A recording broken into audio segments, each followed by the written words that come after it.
출애굽기 35장 1절에서 19절 말씀입니다. 1절. 모세는 온 이스라엘 회중을 모으고 그들에게 말했습니다. 여호와께서 너희에게 행하라고 명령하셨는데 금송아지 사건 이후에 중단되었던 성막에 대해서 다시 시작하는 이 문장에서 모으다라는 단어를 쓴 것은 의미가 있습니다. 모으다라는 단어 카할은 금송아지 사건에서 백성들이 아론 주변에 모여서 자 우리가 신들을 만들자라고 했던 동일한 단어입니다. 두 문장을 이어서 직역해보면 이런 뉘앙스가 있습니다. 그들은 아론에 대항해서 소집했고 모세는 전체 이스라엘 회중을 소집했다. 이 두 종류의 소집은 대조적이죠. 첫 번째 소집은 적대적이고 후전적이었고 두 번째 소집은 평화롭고 순종적이었습니다. 첫 번째 소집은 하나님을 불경하게 하는 것이고 두 번째 소집은 하나님을 경외하는 것이었습니다. 2절. 6일 동안은 일해야 하지만 일곱째 날은 너희의 거룩한 날 여호와께는 쉬는 안식일이니 누구든 이날에 일하는 사람은 죽임당해야 한다. 안식일 명령은 성막의 마지막 부분인 31장에 나왔었죠. 안식일 명령이 금송아지 이야기를 앞뒤로 감싸는 역할을 하고 있습니다. 성막을 건립하기에 앞서서 안식일을 지키는 정신이 먼저 세워져야 성막이 제대로 기능합니다. 모세가 바로에게 백성을 광야로 나가게 해달라고 부탁할 때 바로는 모세의 요구를 쉬려는 것으로 받아들였습니다. 바로는 쉬지 않는 노역을 원했죠. 세상은 우리가 쉬는 것을 싫어합니다. 그러나 하나님은 6일 동안만 일하고 7일째는 쉬라고 하십니다. 세상이 주장하는 안식 금지는 7일 동안 일해야 먹고 살 수 있다는 것입니다.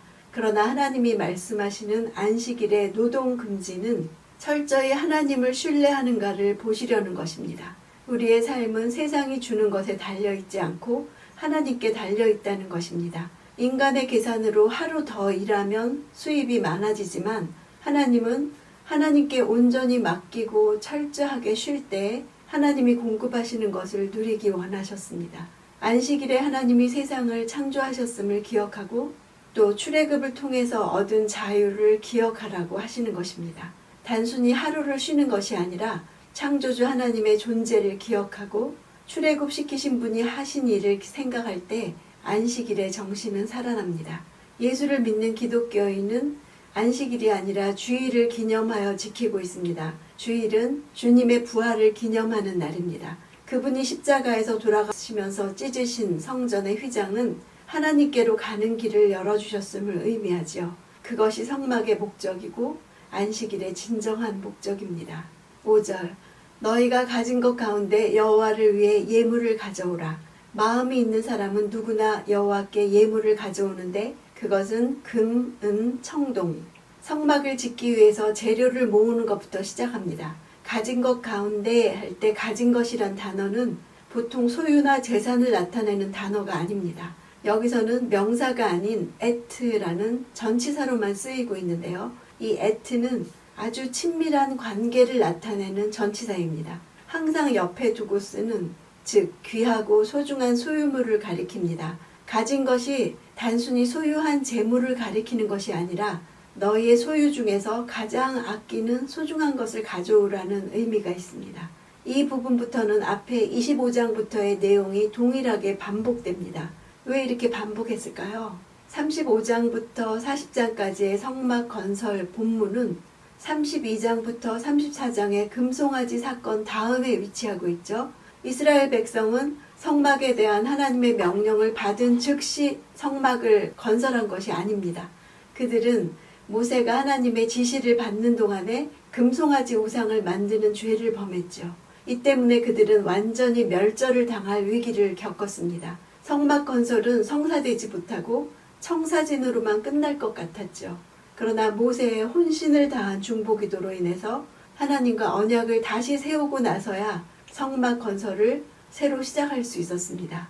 그러므로 35장부터 40장은 단순히 25장부터 31장의 반복이 아니라 성막의 지침 단계에서 이제 성막의 시행 단계로 이동한 것에 대한 상세한 기록인 것입니다.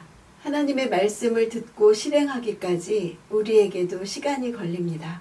내 생각보다 더디게 이루어지는 일들 앞에서 하나님이 하신 약속보다 눈앞의 현실이 더 크게 보이기도 합니다. 그럴 때 보이지 않는 하나님보다 눈에 보이는 무언가를 붙잡고 싶어 하죠. 실제적으로 마음에 와닿는 것을 필요로 합니다. 그것이 금송아지의 의미였습니다. 그렇다고 하나님을 완전히 버린 것은 또 아닙니다. 하나님이 막상 함께 하시지 않겠다고 했을 때 이스라엘 백성들은 애통해하면서 마음을 돌이켰습니다. 하나님이 거하시는 것이 자신들의 정체성인 것을 알게 되었습니다. 이제 성막을 실제 건설하기 앞서서 지침을 듣는 시간입니다. 마음이 먼저 준비되어야 성막을 짓는 것도 의미가 있습니다.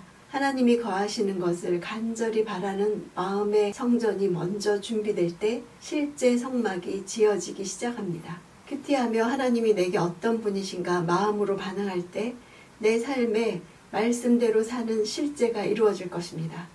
오늘 내 마음이 주님을 향해 있는지, 주님은 그런 나에게 어떤 말씀을 하시는지 교류가 있는 그런 시간이 되기를 원합니다.